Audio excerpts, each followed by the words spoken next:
masalah azan itu, kenapa rakyat marah? Nggak usah takut. Dan jangan mundur sedikit pun dengan kaum kadrun itu, kaum Islam Sontoloyo itu, Pak. Karena pesantren itu melahirkan kaum radikal semua. Dan kalau perlu, Pak, 300 ayat itu di-skip atau direvisi atau dihapuskan dari Al-Quran Indonesia. Assalamualaikum warahmatullahi wabarakatuh. Selamat pagi, siang, sore, dan malam. Pada kesempatan kali ini, kami dari kelompok 3 mata kuliah kewarganegaraan yang beranggotakan saya, Yunanda Kumala Nasrilia, Adi Rizky, Fajrul Falahuis, Iza Mahmudia Azahro, dan Utin Mangrifatul Hikmah akan mempresentasikan hasil diskusi kami yang berjudul Agama adalah Pemersatu, Bukan Pemecah Bangsa. Terdapat 4 pokok pembahasan pada presentasi kali ini. Yang pertama yaitu pokok isi berita, yang kedua kaitan berita dengan jenis integrasi, yang ketiga faktor penyebab disintegrasi, dan yang terakhir yaitu alternatif penyelesaian. Berita kasus ini kami dapat dari channel YouTube, yaitu YouTube TV One. Apa takut untuk mengatakan masalah azan itu urusan Menteri Agama, kenapa rakyat marah? Nggak usah takut. Dan jangan mundur sedikit pun dengan kaum kadrun itu, kaum Islam Sontoloyo itu, Pak. Saya dukung sekali. Bahkan jangan sekedar mengatur suara azan, atur juga kurikulum yang ada di madrasah, sanawiyah, aliyah, sampai perguruan tinggi. Karena sumber kekacauan itu adalah dari kurikulum yang tidak benar. Bahkan kurikulum di pesantren, Pak, jangan takut untuk dirombak. Bapak periksa, ganti guru-gurunya yang... Karena pesantren itu melahirkan kaum radikal semua. Seperti saya ini dulu radikal. Karena saya belajar di pesantren, saya mengajar di pesantren Zaitun Indramayu. Itu pusat teroris itu, Pak. Tapi teroris yang kelas berdasi ya di pesantren Az-Zaitun. Saya gurunya dan saya mengerti. Bahkan kalau perlu, Pak, 300 ayat yang menjadi pemicu hidup intoleran, pemicu hidup radikal dan membenci orang lain karena beda agama, itu di-skip atau direvisi atau dihapuskan dari Al-Quran Indonesia. Ini sangat berbahaya sekali. Saya melihat pemerintah Cina itu menghapus Al-Quran, ayat-ayat yang kasar itu dari Al-Quran China, sehingga tidak ada satu bangsa. Akhir-akhir ini beredar video yang menghebohkan jagat maya. Video tersebut datang dari seorang pendeta yang mengaku sebagai mantan muslim dan sekarang malah memusuhi dan berusaha untuk menyudutkan kaum muslimin.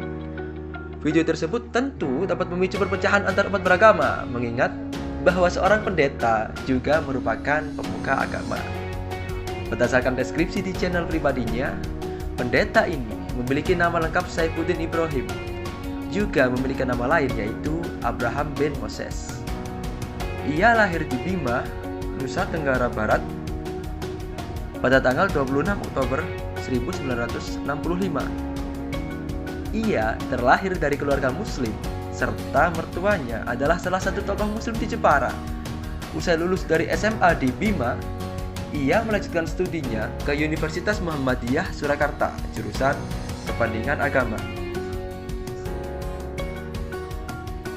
Pernah mengajar di pesantren Darul Arkom Depok, dan pada tahun 1999 ia mulai mengajar di NII Al-Zaitun Indramayu. Saifuddin pindah agama dari Islam ke Kristen pada tahun 2006, dan semenjak itulah ia dengan gencar menyebarkan kebenciannya kepada Islam, dan salah satu puncaknya adalah videonya yang baru-baru ini viral. Dalam video tersebut, diawali dengan pernyataan sang pendeta yang mendukung salah satu kebijakan Menteri Agama Indonesia yang kontroversial akhir-akhir ini, yaitu kebijakan penggunaan sound system pada saat adzan. Ia juga menyebut kaum Islam yang marah karena kebijakan tersebut dengan sebutan kadrun dan sontoloyo. Selanjutnya, ia menyarankan kepada Menteri Agama untuk mengubah kurikulum di seluruh jenjang pendidikan, terutama pesantren, karena ia menganggap bahwa pesantren hanya melahirkan kaum radikal yang berpotensi menjadi teroris.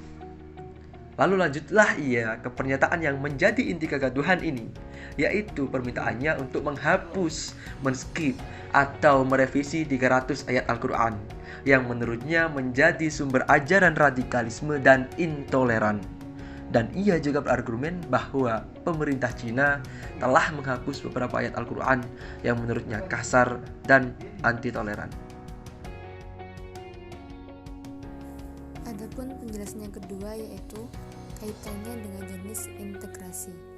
Pada masalah ini berkaitannya dengan integrasi jenis normatif dan koersif. Adapun pengertiannya ialah sebagai berikut. Integrasi normatif adalah integrasi yang diakibatkan oleh adanya norma-norma yang berlaku dalam masyarakat. Misalnya, semboyan Bhinneka Tunggal Ika yang dapat mempersatukan bangsa Indonesia yang memiliki latar berbeda-beda. Yang kedua, integrasi koersif ialah integrasi yang terbentuk berdasarkan kekuasaan yang dimiliki penguasa. Dalam hal ini, penguasa menggunakan cara paksa dalam melakukan integrasi, misalnya hukum yang melarang warga negaranya untuk melakukan penghinaan terhadap suku atau ras tertentu.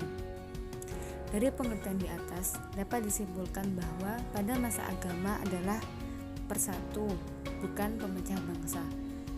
Terdapat atau mengikuti norma-norma yang berlaku pada masyarakat, yaitu norma agama, norma hukum, norma kesusilaan, dan norma kesopanan, yang mana semua norma itu bertujuan untuk menyatukan bangsa dan negara.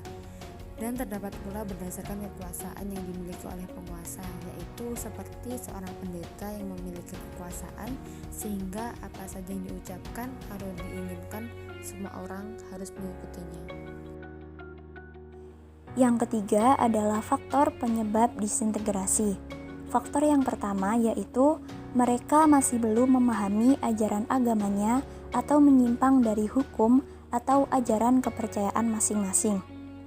Dalam agama apapun, pasti pemeluk-pemeluknya itu diajarkan tentang kebaikan.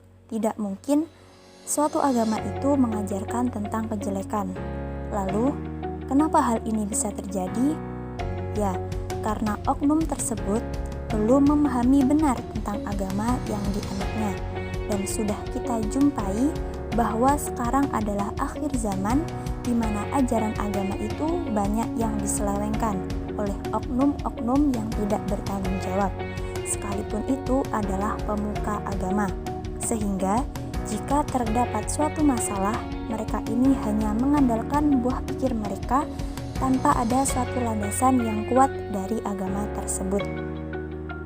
Faktor yang kedua yaitu masyarakat masih mementingkan diri sendiri atau menganggap agamanya yang paling benar.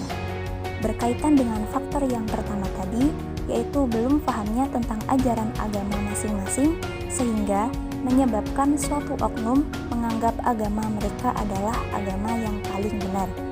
Kita tahu bahwa di Indonesia ini konflik terhadap agama adalah yang paling sensitif, di mana jika terdapat suatu masalah pasti menimbulkan pro dan kontra dan saling dikaitkan dengan agama. Jadi, dalam hal ini kita harus menjadi masyarakat yang peduli terhadap sekitar dan kita harus pintar-pintar dalam menghadapi suatu masalah yang terjadi. Faktor yang ketiga yaitu masyarakat masih bertindak semaunya tanpa mengikuti kaidah yang ada. Jadi, faktor yang ketiga ini juga berkaitan dengan faktor yang pertama dan kedua, di mana masyarakat masih bertindak seenaknya sendiri tanpa berpegang teguh pada agama, kaidah, atau pedoman. Dan di Indonesia, pedoman kita dalam bermasyarakat adalah Pancasila.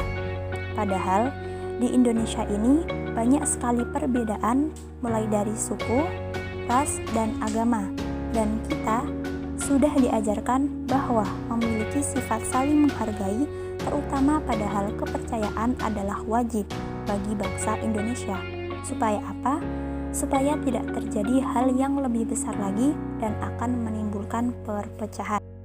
Jadi, dari ketiga faktor tersebut dapat disimpulkan bahwa kita harus menjadi masyarakat atau pribadi yang sadar akan perbedaan di Indonesia, terutama dalam hal kepercayaan, dan tidak menganggap bahwa dirinya adalah yang paling benar, serta jika menghadapi atau menanggapi suatu masalah harus menggunakan kaidah atau pedoman supaya tidak menyeleweng dari agama atau kaidah yang ada. Yang keempat yaitu alternatif penyelesaian. Alternatif penyelesaian. Yang pertama, sebelum kita belajar agama, kita harus berilmu. Dan untuk mendapatkan ilmu itu, kita harus belajar dengan orang-orang yang berilmu dan nasab keilmuannya yang jelas. Agar apa? Agar ilmu yang kita pelajari, kita dapat bertanggungjawabkan. Yang kedua yaitu, agama memanglah penting. Tapi kita perlu sadari, kita tidak hanya dianjurkan untuk hablum minallah saja, melainkan kita juga harus menjaga hablum minannas dan hablum minal alam. Jadi, kita sebagai masyarakat yang beragama harus menjaga, memelihara, dan mempererat hubungan kita dengan tetangga, dengan masyarakat sekitar, di atas kepentingan pribadi kita. Selanjutnya, yaitu yang ketiga, Undang-Undang Dasar 1945 serta norma-norma yang ada sudah mengatur apapun yang kita lakukan di dalam hidup bermasyarakat. Oleh karena itu, kita sebagai warga negara harus taat terhadap aturan-aturan yang ada, baik yang tertulis maupun tidak tertulis. Bhinneka Tunggal Ika, berbeda-beda tapi tetap satu jua. Dimanapun kita berada, di setiap sisi kehidupan kita pasti menemukan perbedaan, baik dari segi ras, budaya, hingga agama. Oleh karena itu, jangan jadikan perbedaan menjadi awal sebuah perpecahan, tapi jadikanlah perbedaan sebagai kekuatan untuk merajut rasa persatuan dan kesatuan. Sebagaimana disebutkan dalam Quran Surah Al-Hujurat ayat 13, yang artinya, wahai manusia, sungguh kami telah menciptakan kamu dari seorang laki-laki dan seorang perempuan. Kemudian kami jadikan kamu berbangsa-bangsa dan bersuku-suku agar kamu saling mengenal. Sesungguhnya yang paling mulia di antara kamu di sisi Allah ialah orang yang paling bertakwa. Sungguh Allah Maha Mengetahui, Maha Teliti. Semua harus menghormati satu sama lain. Dari situ nanti akan terjadi semangat kebersamaan, hidup kebersamaan, maka akan terjadi harmonisasi, saling menghargai, saling menghormati dalam perbedaan supaya sama-sama saling memiliki. Sekian penjelasan presentasi dari kelompok 3 kali ini. Dapat kita simpulkan bahwa masalah agama adalah pemersatu, bukan pemecah bangsa.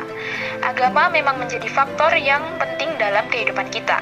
Namun, kita harus menyadari bahwa kita tidak hanya berfokus pada hablum minallah saja, melainkan kita juga menyeimbangkannya dengan hablum minannas dan hablum minal alam. Di samping itu, kita sebagai warga Indonesia yang bersemboyan Bhinneka Tunggal Ika haruslah memandang perbedaan yang ada di sekitar kita sebagai pendukung dan pemersatu bangsa Indonesia agar tercipta lingkungan yang harmonis dan aman bagi seluruh warga Indonesia. Malu bertanya, sesat di jalan.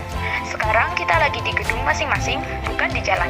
Jadi, jangan malu bertanya karena kita tidak akan tersesat. Sekian dari kelompok 3, mohon maaf jika ada salah kata, karena sesungguhnya kesempurnaan itu adalah lagu karya Rizky Febian. Terima kasih, akhirul kalam. Wassalamualaikum warahmatullahi wabarakatuh.